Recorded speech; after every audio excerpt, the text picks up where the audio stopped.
Well, I can tell you what I tell them, which is, like the story I told earlier on. I'm honest. I'll say, listen, you can get your home clean for cheaper than I'm going to tell you. No doubt about it. The issue is the security factor. You don't know the person that's coming in. You don't know what they've done before, okay? You've no reference point. They may well be charging you less than I'm going to charge you, but you don't know whether they're going to show up.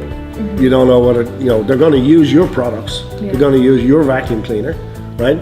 So they have no skin in the game here, except they're going to show up.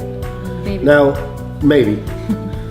With us, I'm going to guarantee you we'll show up, and we'll always show up on time. We're going to bring our own products. We're going to bring our own equipment. All of our maids are trained. They're all background checked. They're all insured. So if anything happens in your home, you don't need to worry about it. I'll worry about it. So if we break something, if somebody slips and falls, if somebody steals something, God forbid, it's on us. It's covered. Yeah. Right? And That's if something changes, we're there on the end of the phone. So whether it's on their end or on our end, say, look, the team were a person down, we've somebody sick today. Yeah. People say, oh my God, yeah, my kid's sick too. Don't worry. But like to have just them kind of be left to their own devices, I think it's important to be like, if somebody told me they're going to be a half an hour late, but they told me that rather than me sitting watching out the window like, oh, they're just, Martha didn't show up they're today. Just not feeling like it, right? Yeah. So it's sometimes it's a tough sell simply because there can be quite a difference, right? So you get 4 hours from Martha, it's $100. You get 4 hours from us, it's $160. It's a bit of a difference, right? But you have to help them understand, is that $60 that you're going to pay, is the peace of mind worth it? Yeah. And I think sending a team as well, I think that is important to people that are at home. They might work from home and they can't leave for 6 hours while somebody cleans. Yeah. They can't not take calls, but while there's a vacuum running. So I think to know that you're going to have 3 people there, to cut that 6 hours into 2, or to know that if they have to come home and let them in or let them out, or that the dog won't be crated for 6 hours, whatever is important to them, it's whatever value comes out of it. Yeah. So if they have the money and the need, and then the peace of mind just comes naturally. So like even if it's giving a key for our key safe, giving a credit card for our system, if you give a key to an independent person, you don't know where it is in the meantime. Is your name on it? Is your address on it? We'll never have that with us. It's a number. No one is ever going to show up at the door with that key knowing that number means your house. And I mean, there's other simple things as well.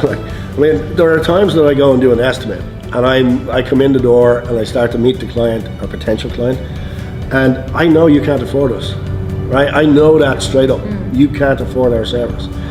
But that doesn't sort of switch me off and say, okay, this much you've lost. I go, listen, so let me tell you what it's going to cost, right? And then let me tell you what I think we can do for you that will, you'll be comfortable with. You're meeting their needs. So I'm not saying you can't afford us. I'm not saying you're cheap. I'm not saying or that we're too dear. You need another job. I'm saying that it's not everything or nothing. There's an in-between. So we have people, we just clean their bathrooms. We've clients, we clean our bathrooms and kitchens, or we do their floors. Or they might rotate. They're like, I don't need this full house done every other week. Yeah. So maybe they won't do guest rooms ever until they have a guest. Maybe they'll do upstairs one week, downstairs the next week. So it splits it up, gets it done. It never has to build up.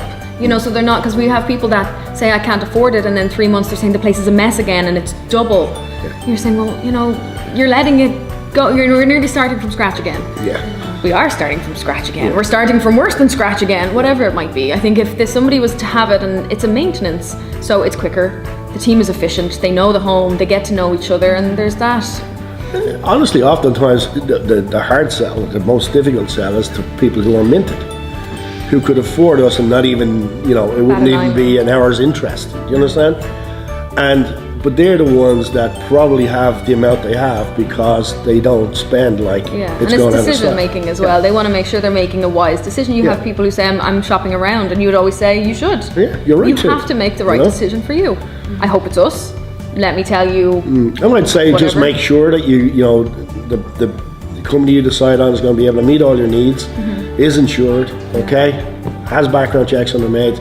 just make sure all those things, because that's what will protect you. Yeah. And you can see them going, wow, that's honest. Yeah, well, people think I need to clean my house.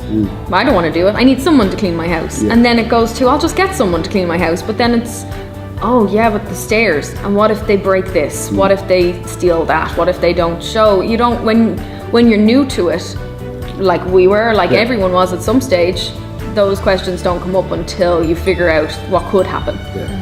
Because I remember the first couple of estimates I went down on, I was rubbish. I really was bad. And I came, come back and they'd say, no, they didn't sign up. Yeah. And I was wondering, like, why? Why? But I was trying to be something I wasn't. Yeah. That was the problem. And I wasn't meeting their needs. I wasn't trying to say, how can I help you here? Let me explain how this is going to work. And then it's hard to keep that. Yeah. You know, if you're yourself then, you're going to be yourself next week and the week after. And that's what someone's looking for. I think if you don't know what you're going to get on the other end of the phone, are they going to be nice today? Aren't they going to be nice today? Yeah. Or, you know. And the funny thing was, back in Ireland, the last thing you would do is ask somebody for their credit card number. That would be the last thing you would do. And I had to get over that hurdle, because here I don't care now. I just say, are you going to use a card? Are you going to pay by check? And they're going to go, what? And I said, well, I can take your card number now and we'll just put it in the system when I go back. And inevitably they'll give us the card. Yeah. Or sometimes they'll say, listen, I'm not really comfortable that you're going to write it down. And that's fine too. And I'd say, okay, no problem. I'll get Trish to call you. So, I don't feel as awkward now saying, can I have your card? And again, talking yourself up is not an Irish thing, and there's a lot of things to change.